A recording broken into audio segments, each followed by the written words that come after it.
Hi folks, it's good to be back again. I have your latest real estate numbers for the GTA right up to date for week ending August 16th. Before I get into things, I'm so excited with all the comments and please, anything that's on your mind real estate wise, put it below. Even if it's not real estate wise, I can't say I'll get back to you, but put it down below. I'm curious as to what's on your mind. Hit the subscribe button, hit the bell button so you're reminded of future videos. Okay, let's get started. I want to start off with a bit of a recap before I get into week ending August 16th. So the last full month we had was July. And if you're casually interested in what's happening with real estate, this might be the last thing on your mind. So for the last full month, sorry, I said week ending July, it meant month ending July. If you're looking at just kind of trying to understand what's going on, and every now and then you kind of look at the headlines or some of the numbers, well, for the last full month we had, which was July, if you were to say, wow, we had huge sales in July, the most that we've had for over a year, and the average sold price in July of $943, that's the highest price we've ever had as far as an average across all the GTA, across everything sold on the Toronto Real Estate Board. You'd be correct. It was a phenomenal month for a weekend in July. We broke records. But I'm trying to keep your mind on the pulse of what's going on in real estate. And when we take a closer look, things have changed since the last full month of July. And I have these charts here broken down by week. So if we look at the last 2 weeks in August, so week ending August 9th and week ending August 16th, and the first chart I'm looking at is for Vaughan Freehold. After I talk about Vaughan, I will get into the Toronto market. But for Vaughan, freehold properties, sales did jump up since August 9th, August 16th. Sales jumped up in 66 units sold in 1 week. When we kind of look back, it's not so bad. It's higher than most of the weeks and pretty close to one of the higher points. Average sold price, however, has come down 2 weeks in a row. And that, is it a trend? Well, you decide if 2 weeks is a trend. It could easily turn around the other way, but right now for 2 weeks in a row, average sold price has dropped. So it depends on how into real estate prices you are. If you're thinking the last full month of July we're breaking records, you might still be thinking that. But if you're up to tune with the last 2 weeks, average sold prices have dropped. When we compare this average sold price to the first couple weeks in March, well, the reason I'm comparing it to March is that was just before we went into a lockdown mode with this health crisis, and we were on a high at the beginning of the year. March was a phenomenal month.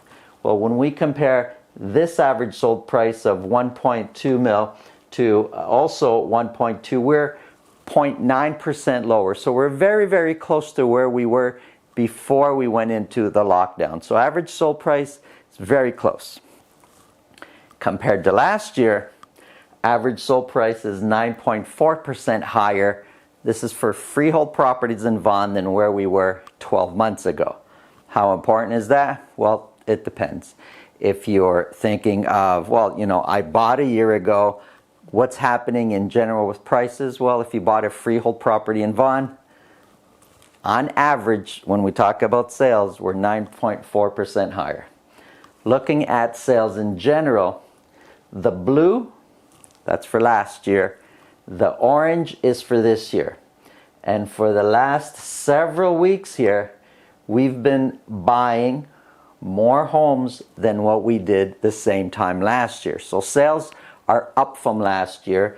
And for the 66 freeholds that were sold in Vaughan for last week, 47% sold at list price or more. So that's close to half. So half of the sales, people are paying full asking, or they're competing and paying over asking price. And we look at listings. listings are much higher than what they were last year. So sales are higher, listings are higher than what they were last year. Average sold price is higher than what it was last year. However, for the last 2 weeks, average sold price has come down a little bit. Looking at months of inventory. Now, months of inventory tell us a lot. Usually, as months of inventory drop, prices tend to go up. And the reverse is true. As months of inventory go up, prices tend to come down. We've got the opposite effect here. I know what I just explained, but sometimes there's also a delay in there. But months of inventory has dropped. So in my mind, I'm thinking, well, prices should be going up, but prices have dropped 2 weeks in a row now.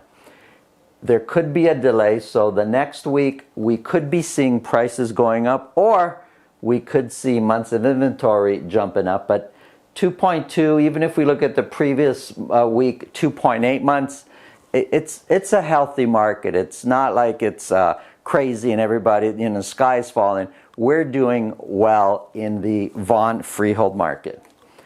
Looking at Vaughan Condos, well, sales have been pretty steady over the last several weeks here.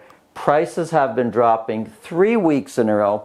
It's really tough, though, to really pinpoint Vaughan Condos just because sales are not so high. And 1 or 2 sales in the condos can kind of skew the numbers a little bit. So I'm going to go through this very quickly. We're basically 10% lower than where we were before we went into the lockdown.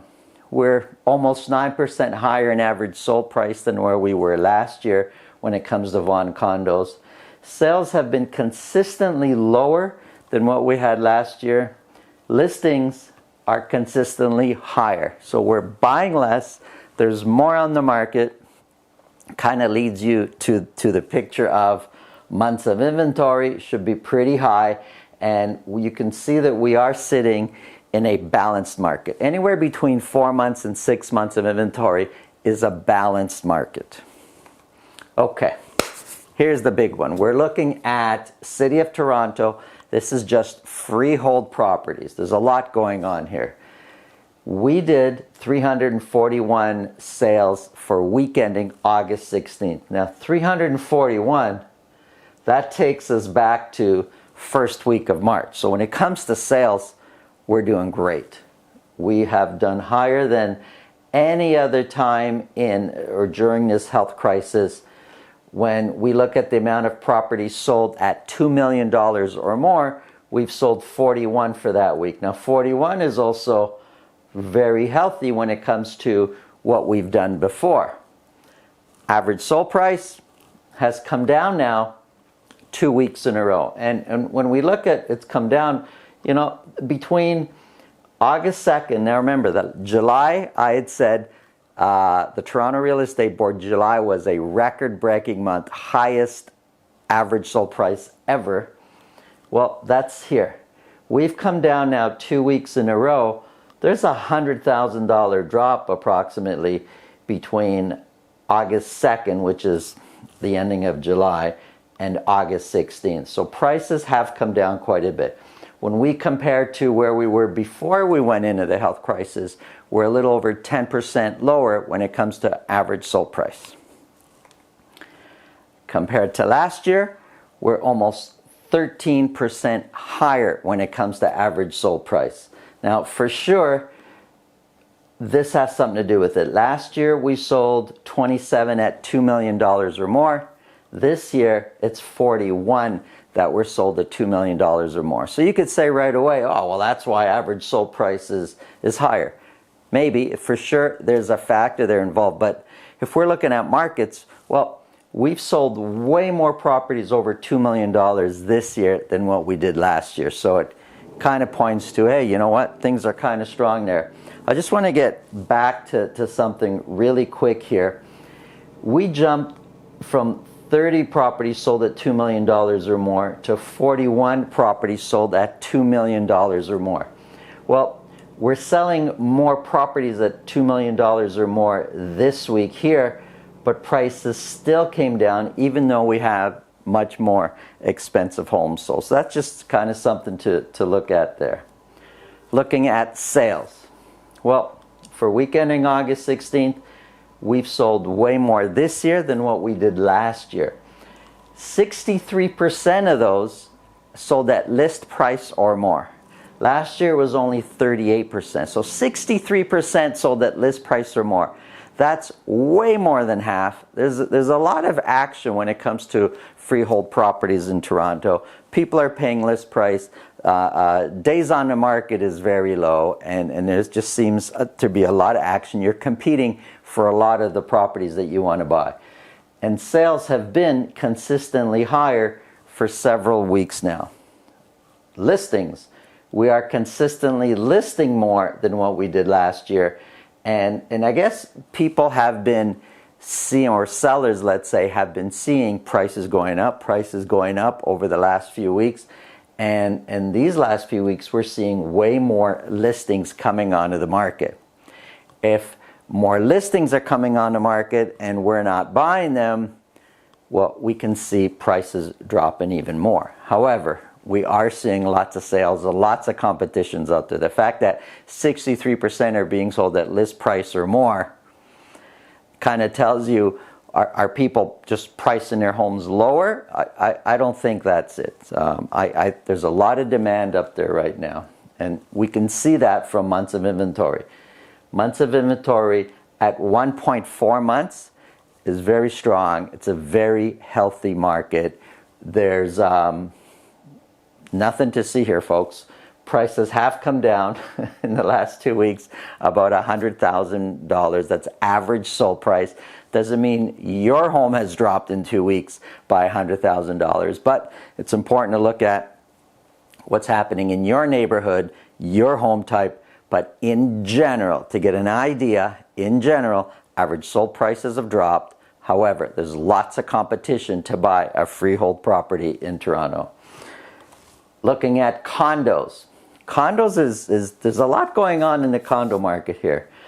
So when we look at sales, last week we sold 282 condos just in the city of Toronto.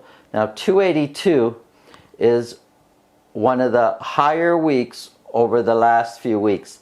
It's way lower though than where we were at the beginning of March before we went into the lockdown. So we're not quite back up to volumes there.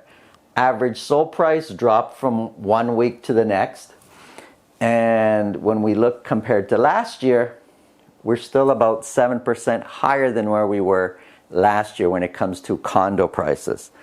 Here's where things get a little bit crazy. For the other market segments, the other home types, we've been buying more than what we bought last year. Not with Toronto condos. Sales, which is the orange, are consistently lower. They have been through this whole COVID situation, for this whole lockdown situation. They're consistently lower than they were last year. And listings, we have the opposite. Listings are consistently higher than where they were last year. Look at this week ending August 16th. 1,011 condos came on the market for last week. That's a crazy number. That's the most we've seen. It's the most we've seen in a long time. So we're buying less, but more coming on the market. It's almost like condos are being flooded. Buyers have choices out there. And we can see that in the months of inventory. Condos have the highest months of inventory. Months of inventory did drop a little bit, but I expect us to be back up in a balanced market situation really soon. So, in general, sales are good, listings are good for all, in general I'm talking about here. Prices though, in general, have come down, average sold price for 2 weeks in a row. Is 2 weeks a trend? I don't know. We'll have to see over the next little while if it's predicting something that's happening in the future, but you decide what that means for you. But I got to tell you, it's so important these days to align yourself with a good realtor that has their finger on the pulse, that knows what's going on out there. Otherwise, you could be overpaying for property, or you could be underselling and leaving money on the table when it comes to selling your property. You don't necessarily have to sell your home in 1 or 2 days. It's okay if it's out there for a little bit, as long as you get the price that makes sense for the market. My name is Santo Sessa with Remax Premier. If you have any questions, need any real estate help, all my contact details are below somewhere. Have an awesome day, and let's really enjoy the last few weeks of August and be safe.